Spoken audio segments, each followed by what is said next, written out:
Hello, ladies, and anyone else that might be watching, witches aren't just ladies, but uh, welcome to my off the cuff talk on the relationship you need to have with your body, or maybe where it's at and where it may be better off being. Anyways, my name is Abby, and I'm the Witch of Wellness. And what we're going to cover today is something that I think gets kind of forgotten in the fitness and wellness talk, maybe by certain people. I'd say mostly men, but in the female industry, it can also be extremely underrated because, we have a tendency to not lift ourselves up often enough, much less our bodies and our vehicles that allow us to exist on this lovely plane. And this tends to happen whenever we start to grow impatient with ourselves and our progress, or we start to grow stagnant in our goals. Like, we're not getting where we want to go. We're not making the headway that we imagined ourselves getting. And so we have a tendency to start punishing ourselves in a variety of ways, or rather, we start punishing our bodies. This can be done in a variety of ways.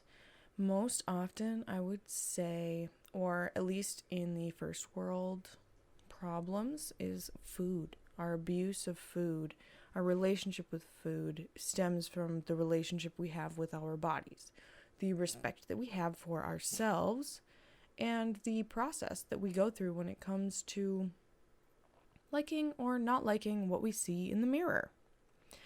So I want you to reflect a little bit on the way that you communicate with your body. All right.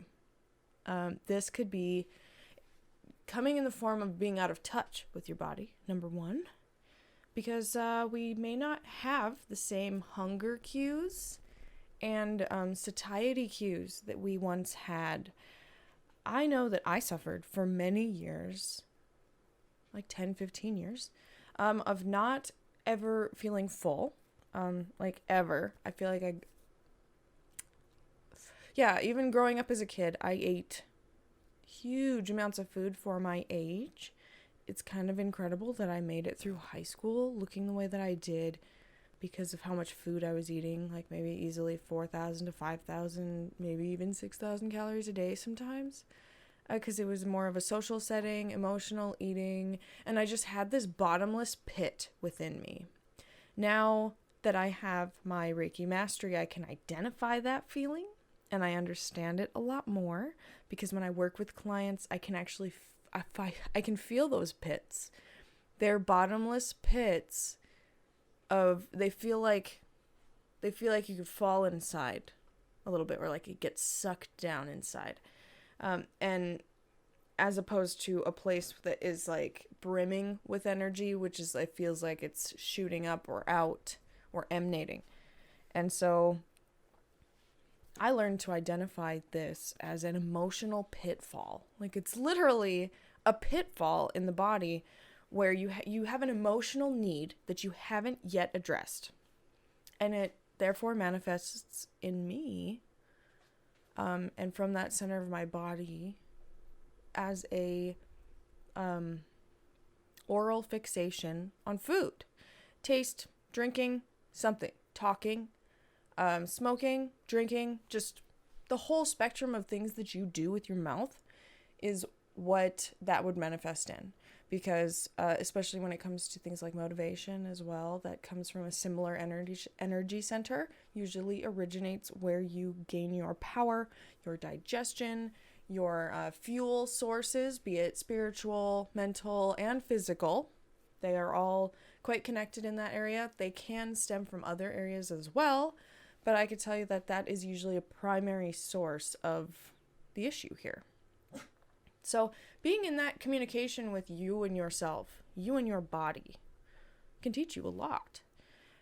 And I'd say the first step to solving this issue in particular would be to find that energy leak. Where is that energy going? What was the original, what punctured that hole? What created that pitfall when growing up? And how to remedy it, how to give yourself that something to fill that void other than food and drink and substance abuse. So that can remedy a large number of issues, and it can be, the remedy itself can be a number of things as well. But in order to find those things, you have to gain this relationship with your body. You have to be willing to kind of almost literally talk to it. To go inside, allow there to be a dialogue, be open to an answer, open to a response that you might not have otherwise anticipated. This is why I think that tarot is so interesting. That's one of my favorite intentions to use with tarot and other divination tools, is being open to insight that I might not have otherwise received or discovered on my own. So it's a wonderful tool for moving forward. With the body in particular, there could be your joint pain can be stemmed from a couple issues. I once had a client who she had shin splints for some reason. She loved running, and she had issues with shin splints for a while. And when I did my work on her, I had a sense that it was very strongly related to an old relationship that she had, which, non-ironically, had come back into her life recently and stirred up some old feelings. And so it was something that had flared up. Two things quite unrelated to each other, you'd think. But when we addressed that and she started working through it, she was actually able to run many more miles following that, almost effortlessly. So it was like all of her energy had been going into that thing. And once she had cleared it up, that energy was freed up to be used for other things, like her running. And therefore, just gaining that insight into where her emotional pitfalls might have been, where the focus that her body was putting on, am I saying that right? The focus of her energy had been put on something outside of her body, and therefore it was difficult for her body to then utilize that energy for some of her physical goals, even her motivation, her recovery, all of that stuff. And that could be, if you want to get into it scientifically, once you take that stress out of your relationship life, the stress on your body then goes down, your cortisol levels go down, and you overall just function more easily, more effectively as a human being without that added stress in your everyday life. You can track this in your heart rate variability, your resting heart rate. Stress very much impacts those things. And overall, if you have a lower resting heart rate, usually means that you are under less stress cumulatively, I should say, in a variety of ways, cumulatively. So going ahead and taking the time to just imagine what you do every day. When you wake up and you are laying in bed and you don't want to get out of bed, because I know that happens to so many of us. I gotta hear the pupper. Hi. Hello. He's just right here. Come here. Come here. He does not like to be held. What am I signing myself up for? Oh. Hi. Hello. Hello. Oh. It's about the easiest way I can hold him. But yes, this is our noisy background. We have a variety of noisy animals that'll come in and out of here. So this is one of them. He likes to boof. He likes to boof in the background. Yes, you do. You ready to get down now? There you go. Yeah, when you get up in the morning and you lay in bed, what do you tell yourself? I'm too tired to do this. I want to do something else. I don't want to go to work. Or how about you had to work out the day before? I am so sore and it sucks. What you keep feeding into is this spiral of negativity. I can't, I don't want to, this sucks.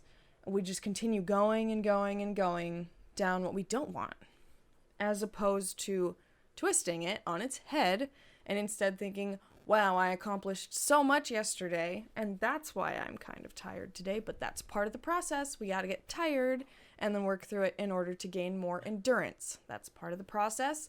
You're doing great. Waking up in the morning, I got to pay the bills, I got to go to work.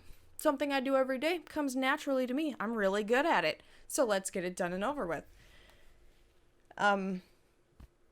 Just let's see what progress we made and what more progress can be done today as well. Use those things to help push you out of bed and start making those next steps to keep furthering your goals, as opposed to just beating yourself up in the morning. We're not even talking about what happens when you get out of bed, look in the closet, look in the mirror, or go eat breakfast, because that's a whole kit and caboodle of, it's a whole like landmine of, I don't like what I wear, I don't like how I look, I don't like what I weigh, food is conflicting, I want to eat this, but I think I should eat that, and therefore I just can't win. It's a constant minefield of things that you tell yourself that ultimately comes back on your body. Because sometimes you're not holding yourself, your spirit, your energetic self accountable for the things that you might have done or have not done. And that accountability can be a variety of things. I'm not just telling you that you're not doing enough. Okay? You also have to hold yourself accountable in the fact that you have accomplished things, and you need to recognize that, and you need to start giving yourself that recognition. Because so many of us will work so hard and then still beat ourselves up the next day, the next week, the next month, the next year. No matter how much work we put in, if we're not getting that thing that we want, we just ignore all of the things that we did and learned in the process. Stop that. Okay? Hold yourself accountable in a wide variety of ways, and just twist that self-talk. If you are talking to your body in a way that you wouldn't talk to a friend, you need to stop. And then ultimately, if you're somebody who doesn't talk very nicely to your friends, you shouldn't be here. I just want to say that. We're empaths here. We're very thoughtful. We have a hard time talking down to others. Okay? We shouldn't be talking down to others. Period. You don't have to chop other people down to build yourself up. All right? We do that in other ways. But that is some quick insight. I don't want this to get too long. I have a tendency to just ramble myself to death. And you guys in turn.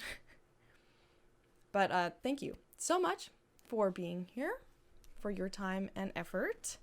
And if you have any questions, go ahead and leave them down below. I would love to hear them.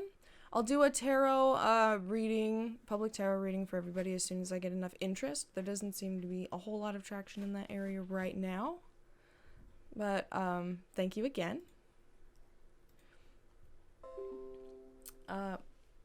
So once again, my name is Abby, the Witch of Wellness, and I like to mix magic and fitness and energy and spirituality, diet, all that jazz together in one.